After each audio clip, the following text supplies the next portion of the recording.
The Apple event finally happened yesterday. We had new Apple Watches, new iPhones, and randomly a new pair of AirPods. And the whole thing was kind of just okay. Let's talk about that and more today on The Infinite. Welcome back. Okay, so the Apple event finally happened yesterday. If you haven't watched it yet, go check out the event. It's available on YouTube. I'm just going to be talking about initial impressions and reactions to the event and what we saw. The event started off really exciting, I'd say. They had all of the titanium flying across the screen before the event officially started. And then Tim Cook kind of spoiled the entire event right off the bat when he said, "We're so excited you could join us today for some big announcements about two essential products, Apple Watch and iPhone." It's like there was no reveal or anything. It was just like, okay, Apple Watch and iPhone, here we go. But then we dove into it. Actually, before the entire event started, we had a really great commercial about the Apple Watch and how many lives it's saved if you can afford an Apple Watch. But it was a great commercial regardless, and that kind of got me excited, thinking, okay, maybe this year is the year that they're going to really emphasize the Apple Watch, do the big redesign. Even though we talked about in a previous episode of The Infinite, that's most likely going to be next year because it's the 10-year anniversary of the Apple Watch, and we all know what happened with the iPhone 10 when that came out. So hoping for the same thing for the Apple Watch 10. It turned out to be a really boring year for the Apple Watch. Even more boring than I expected, and I expected it to be boring. The Apple Watch Series 9 looks essentially exactly, not even just essentially, exactly the same as the 7 and 8. The only difference between the Series 9 and the Series 7 and Series 8 is the processor inside, so you have a new S9 system on a chip. And honestly, I couldn't tell you what this chip does. They talked about a bunch of random generic things. The headlining feature for the Series 9 was this ability to double tap your fingers and have certain actions be performed on your watch. But the crazy thing is, this is a feature that I've used on my Apple Watch Series 5 since last year. So I really don't know what Apple was doing here. This is an accessibility feature, so I understand that they're integrating it into the UI now, and I guess maybe it recognizes your hand gestures better now, but this one does pretty well. I guess it doesn't get it every time, but it does pretty well. So I guess that the Series 9 is going to do it even better. But it was weird because they highlighted that as the main new feature of the Apple Watch Series 9, and yet they never mentioned that this already existed or any of the other accessibility features that they released last year. It was just pretty weird. I felt like they didn't have anything to talk about, so they brought this up.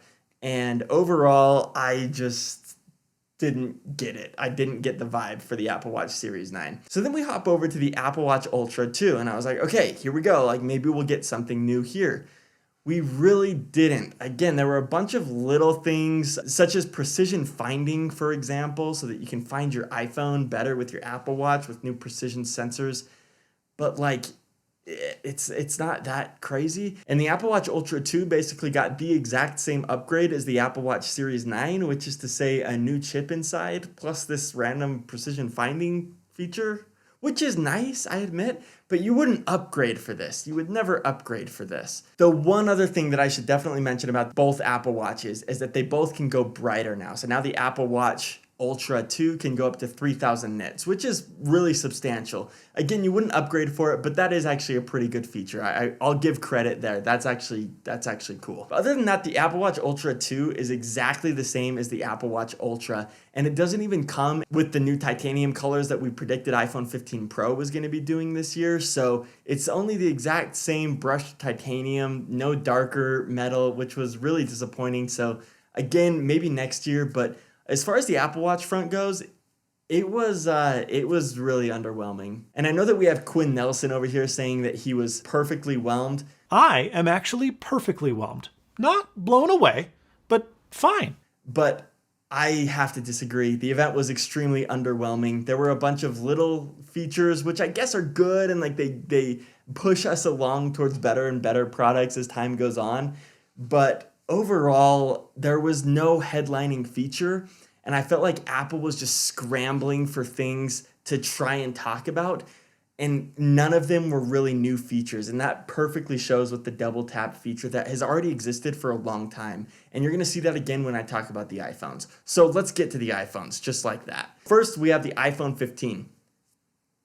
decent upgrade, I guess. Best part about the new iPhone 15, in my opinion, is you get the dynamic island now. So that's on the base regular iPhone. You still have a 60 hertz display, which I dispute. I think that Apple's animations on their devices are really great. We kind of had a rampage on Twitter a few days before the event of everybody talking about how it needs to have 120 hertz in this day and age. But honestly, I disagree. The iPhone at 60 hertz feels a lot smoother than some Android phones at 120 or 240 hertz, just because of the way that Apple's able to execute on their animations and their tab gestures so perfectly. So I don't think it needs 120 hertz, but it is still a miss. It's something that I would have liked to see there, because even though the iPhone doesn't necessarily need it, like I'm saying, it does benefit from it. Otherwise, they wouldn't put it in the Pro phones like they have since iPhone 13 Pro, which had Pro Motion, which is 120 hertz. So I still wish that they'd added it to the regular 15s, but they didn't. The pastel color wheel on the 15s, in my opinion, is great.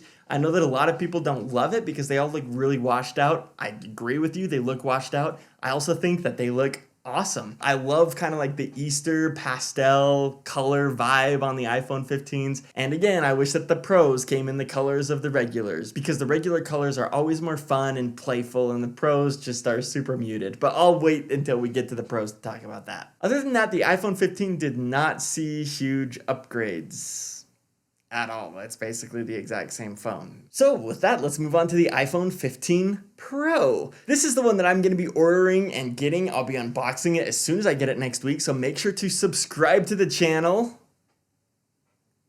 to see that. And please like this video, it helps a ton so that I can get some more traction on these videos and some more visibility. Thank you. The iPhone 15 Pro color scheme. Let's start with that.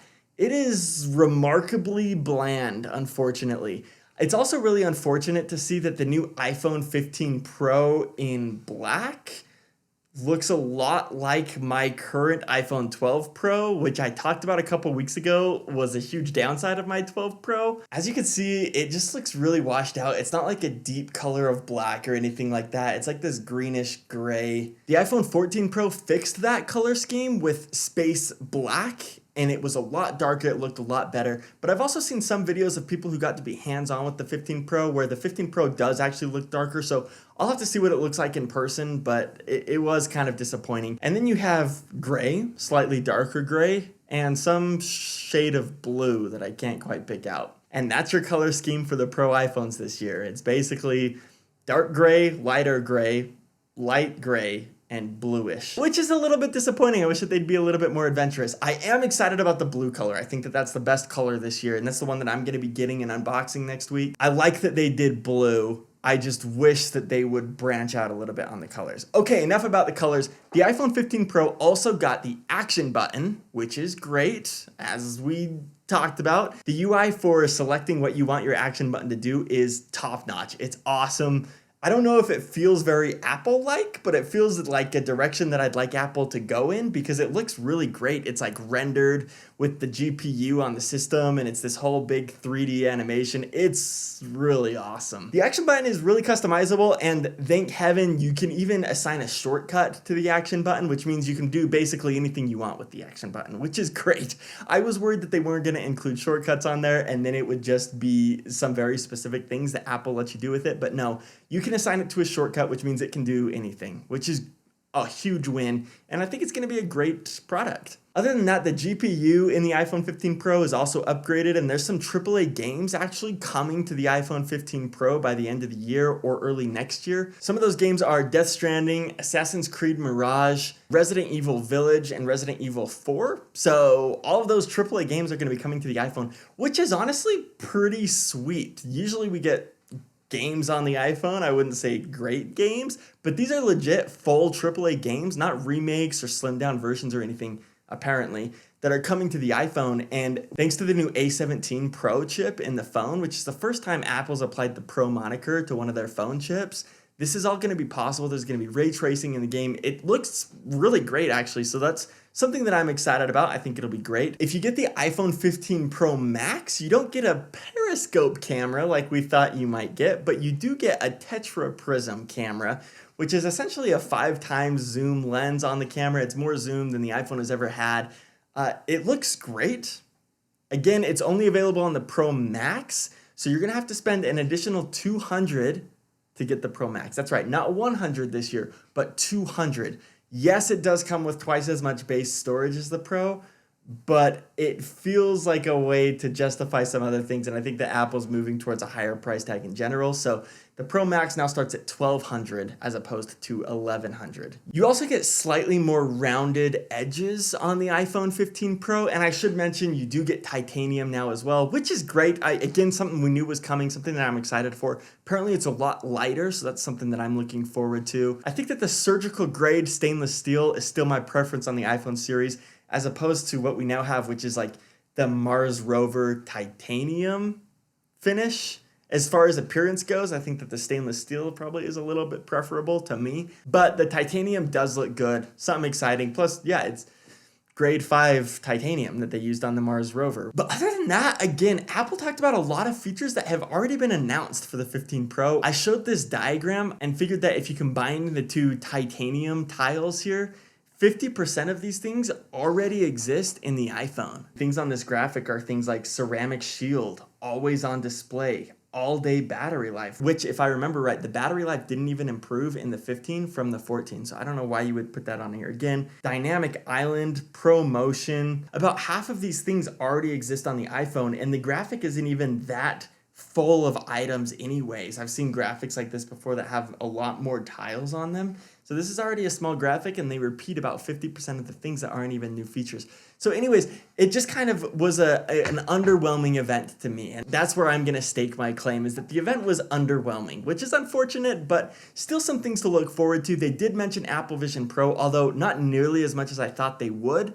One of the great new features about the iPhone 15 Pro is that you can record spatial video, which is 3D video that you'll be able to watch back on your Apple Vision Pro. They did also confirm that the Apple Vision Pro will be coming out early next year, so they are still on track for that, which I am very excited about. Last thing I need to mention on the iPhones is, yes, there is USB-C now. Great. The USB-C actually differs between the iPhone 15 and the iPhone 15 Pro, just in case that wasn't clear. The iPhone 15 regular gets USB 2 speeds, which is essentially the same as Lightning. The iPhone 15 Pro gets USB 3 speeds, which is 10 gigabytes per second, and it's a lot faster, but it's still not Thunderbolt, which I really thought that they would include on this. But we do technically have USB-C now, which is great. Again, something we kind of knew was coming with the EU's new regulation, but still, it's there. So that's the entire event. I'm curious to hear what you think, so let me know down in the comments, and I'll see you in the next video. In fact, I'll see you next week when we unbox the iPhone 15 Pro. I'm excited to show you everything about it, especially what this new blue color looks like. I'll see you in the next video.